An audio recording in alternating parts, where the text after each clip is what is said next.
As the impeachment push continues to rock Capitol Hill, former special envoy to Ukraine Kurt Volker meeting this morning behind closed doors. He has arrived on Capitol Hill for a transcribed interview with House Democrats. John Hanna is former national security advisor to Vice President Cheney and worked with Volker during the George W. Bush administration and came to know him well. Good morning, John, to you, and thank you for being here in America's Newsroom. So tell us what you know about this man who's now behind closed doors with members of Congress.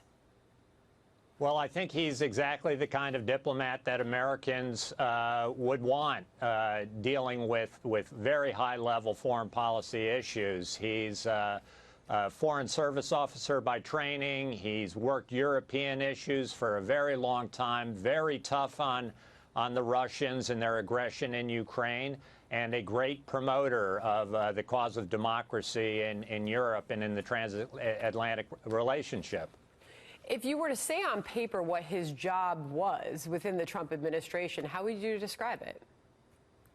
Well, he was hired by former Secretary of State Tillerson to actually try and deal with the terrible problem of the Russian incursion into eastern Ukraine and the war it had created there that was killing thousands of people and destabilizing an important part of Central Europe. And Kurt was the guy who was both trying to help solidify a very weak and vulnerable Ukrainian government, but also to try and figure out a way to de-escalate that conflict with Russia and maybe even advance some kind of political settlement to resolve the crisis. And now here he is wrapped in this political battle, called as the first key witness to answer questions as part of this probe into the whistleblower complaint. He is there voluntarily. This is not under oath. This is not testimony. This is a transcribed interview, to reiterate that to our viewers. But what did you make of him being called as the first key witness in all of this?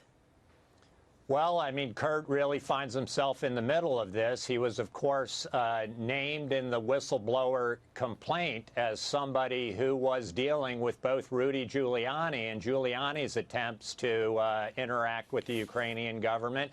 And at the same time, he was, in fact, the face of the United States to the Ukrainian government, trying to figure out and help the Ukrainians navigate some of the different kinds of demands and requests that were being put upon them by the Trump administration. At the same time, of course, they're fighting for their lives, trying to resolve this dispute with Russia in eastern Ukraine and Crimea. And, of course, that question is his work with Trump's personal lawyer, Rudy Giuliani. What do you expect from the line of questioning from those lawmakers behind closed doors this morning?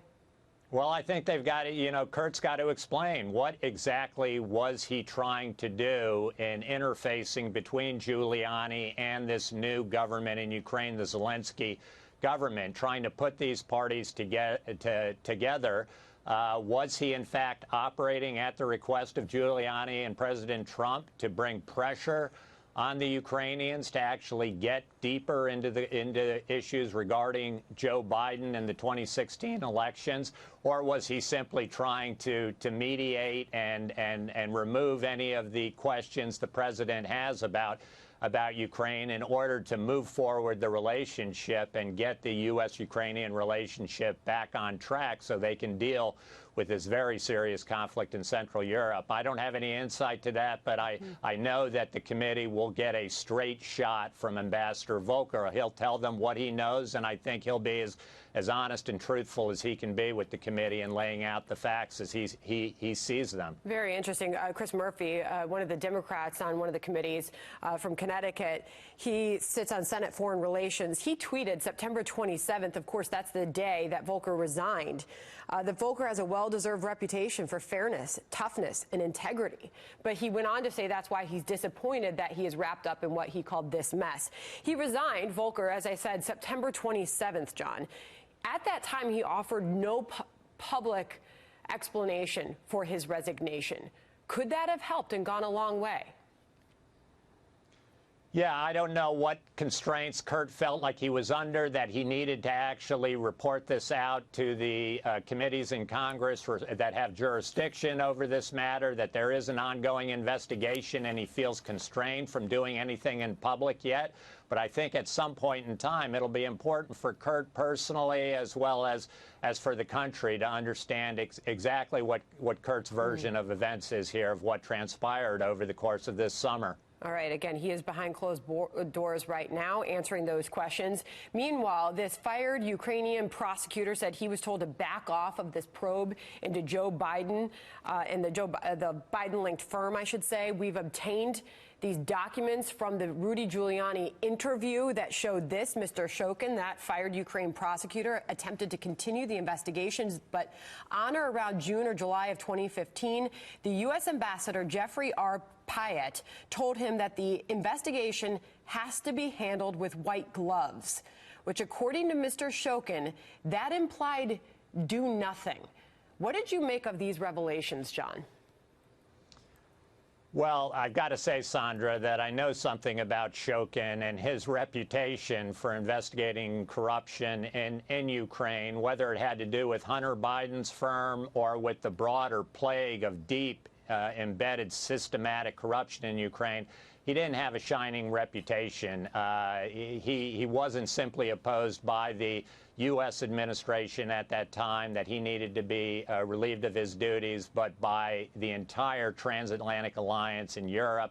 A lot of the international financial institutions had real problems with the fact that he wasn't pursuing corruption investigations. Now, if he's got real evidence, if there are other corroborating witnesses and documents to the effect that intense pressure was brought on him by U.S. officials to go easy on Hunter Biden and that Ukrainian gas firm, well, then he ought to do that. But until then, I've got to say, knowing this guy's reputation, I'm a little bit skeptical of any charges he's making at this point in time. But we need to get the facts, obviously. John Hanna, great to get your thoughts on all of that this morning. Really appreciate it. Thank you. Thank you, Sandra.